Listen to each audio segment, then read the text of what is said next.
Go. Hello and welcome.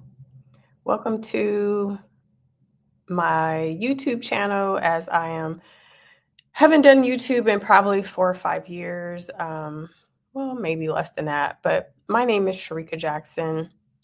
I am here to start the conversation on retirement. I am officially 51 years old after a couple of weeks ago, and I will be eligible to retire from my full time career working in tech in January of next year. So, what are the things that I need to do to get ready for that in regards to financially being prepared, mentally being prepared? Uh, and what do I have next? What do I have lined up after I retire from working in IT for over 25 years? When I retire, will be officially 27 years. So, I want to take you all on this journey with me as I prepare to retire. So, this is going to be just an introduction, short conversation today as I write out and map out what needs to happen. Of course, procrastinate on doing this video and doing this live stream on YouTube and saying I was going to do it since the start of the year. And we're here at January 31st, and I got on, right? It's the first step, right? Get on, make it happen. But some of the things that I will need to consider in preparing for my retirement, I did start a little bit of a list, is my health care. What is my health insurance going to look like? How am I going to pay for the health insurance at the rates that are in the US? Is the US the best place for me at this moment? I don't know. Those will be things we'll explore over the next 11 and a half or 11 months until I retire. But starting my insurance search, my medical insurance, which of course is medical, as well as, all the things that may be required from dental to health to post-menopause treatments. As you know, I have passed what they call menopause, right? Menopause is one day, but now I'm in the throes of everything else that goes with that. Also, being in my career for the last 26 years, and my deferred comp and or 401 or 457 or 4 or 403, which are different in every place. In the local government I'm in, I have a 401 and I have a 457. And so I've been contributing to those probably faithfully for the last 20 something years, or maybe 20, because of course, when you first start as a 20 something year old, you don't know much about it. You don't put much in it. You only have what your job is putting into it. And as I've grown and gotten older and learned more about it, I am putting more in it. And then because of the space, the way the local government works, I'm able to do what's called catch up. So you're allowed to do your last 3 years, you're allowed to do catch up, which means you're pretty much putting in what the federal government allows plus an additional catch up amount, which I think it's gone up to like $48,000 a year. I'm not quite sure what the number is right now, but I'm doing that catch up as well. But what do I do when I retire and I'm no longer putting into that account? And to take money out, you can, because I'll be under 59 and a half, what fees or penalties may I incur if I take anything out? So those are all the things, or some of the things I'll be researching and looking into as far as what do I do with my retirement accounts, my 401 and my 457. Some people say leave them where they're at. Some people say roll them to a Roth. Some people say roll it to another 401. But that's what the research I'm going to be doing over these next 11 months to figure out what's the best solution.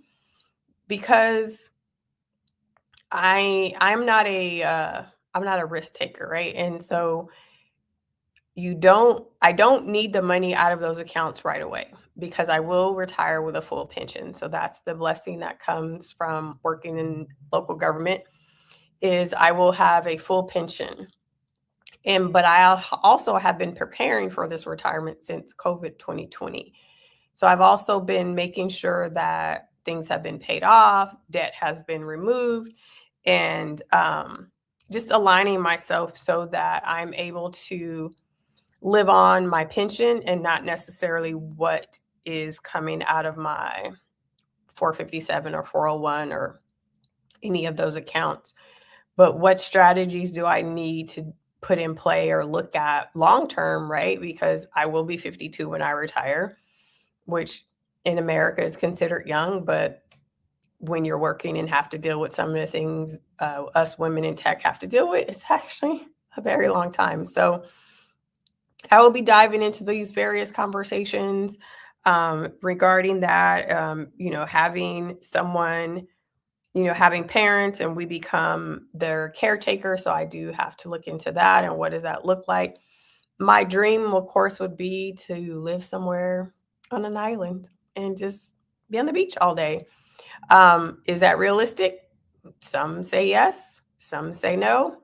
I'll find it in the middle. I'll find what works for me and how I'm able to make it happen. Because yes, I am retiring from the city. I'm retiring from the local government that I'm in. But I also have a nonprofit where I provide STEM programming and career college readiness and coaching for our students. So I will continue to serve the community. That is something that God has given me to do. And I've been doing that since 2008. So I will continue to do that. But do I need to do it at the same rate that I'm working in my full-time job right now? What does the plan look like?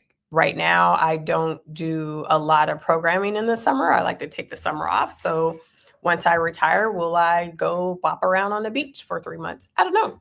These are all the things that I will be exploring and having conversations and taking you along with me on this journey, because there's a lot of people and there's a lot of conversations about retirement. There's the FIRE method that people talk about.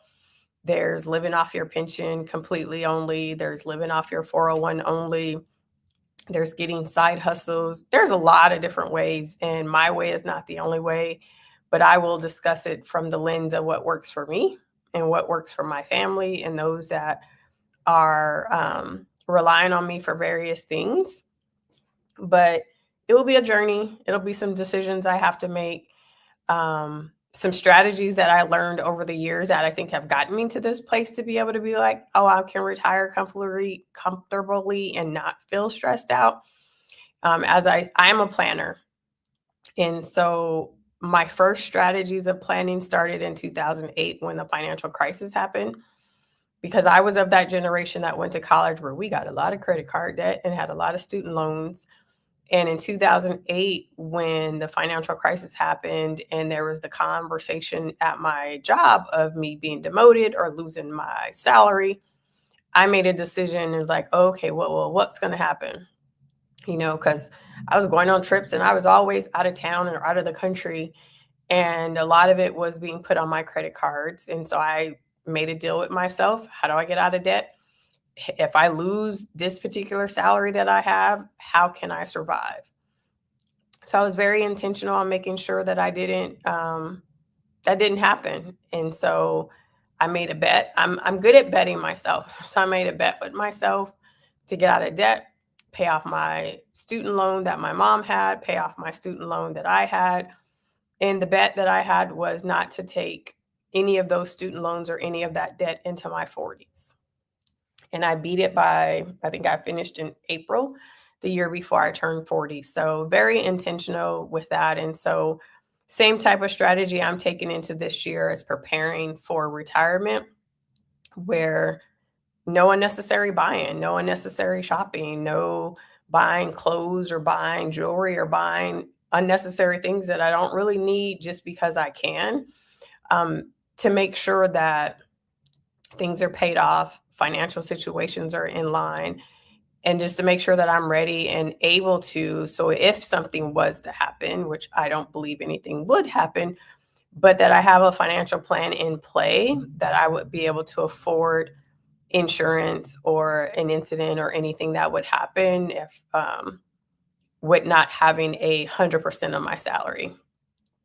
Because give or take, the way our pension is, it's anywhere between 50 to 7% of your salary is what you get. So I've been intentional in trying to live on less than 100% now. So if I can live on less than 100% now, I can definitely live on the percentage that I'm going to get when I retire. So that is the plan. That is Sharika Jackson's plan for 2026 is preparing to be retired by January 2027 with, yeah, at 52 and finding the freedom, finding the ease, finding the joy in the little things, finding the calmness, finding the peace of not having to defend and or what's the word? Quantify my skills in the workforce and things that I have to do now. There's a lot of, well, I've been doing this for 20 something years before people will hear what I have to say.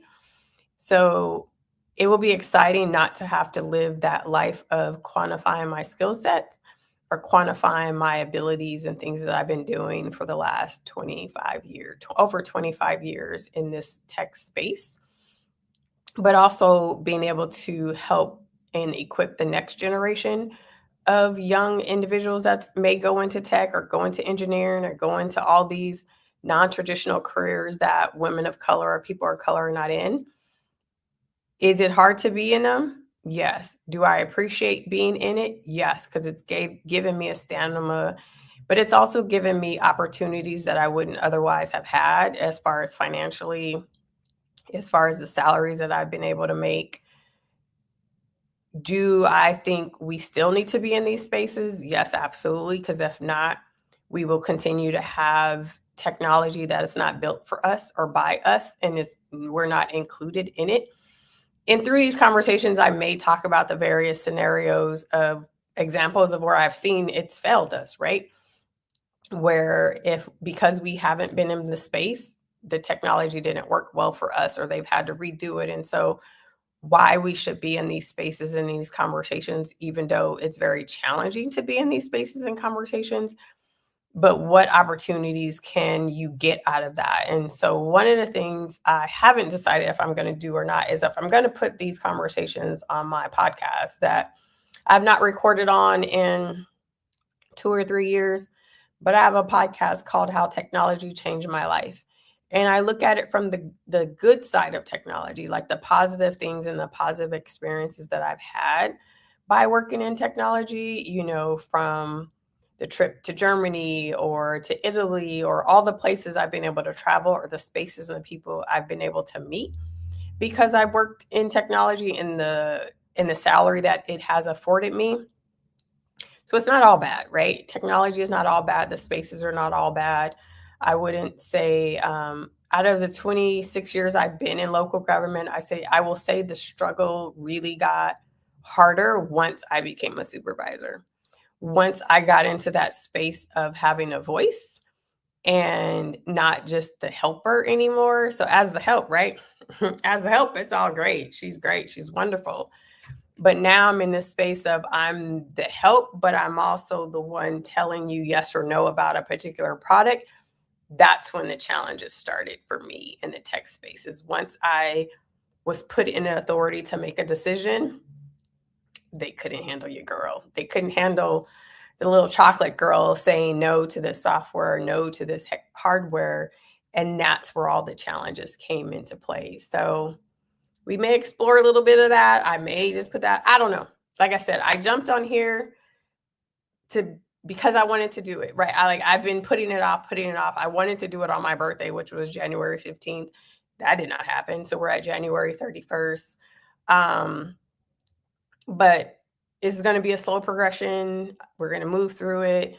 I want to document this for anyone that may be going through how to retire or when they're retiring. I'm not going to tell you how to retire because I do not have the keys or the secrets to that, but just my strategies on how I've prepared and the things that I've done to be able to get me to this place of being able to retire, and also the conversations I have to have with family members, with doctors, with employees and supervisor and friends, and just how we're going to do things different, because there is this great exodus that's happening of women of color leaving the US. Do I want to be a part of it? Absolutely. Can I be a part of it right away? No, but I can figure out some strategies around it. So thank you for tuning in to Sharika Jackson on YouTube. We'll come up with an official name. But I can say I did my first start. Yay me that I made it. If you have any comments, questions, definitely put them in the comments, like, subscribe, and I don't know what my schedule is going to be as far as getting on here, but I'm going to try to figure something out. But thank you for those that did come and listen and or participate. I appreciate you all. Have a good rest of your day. Be blessed.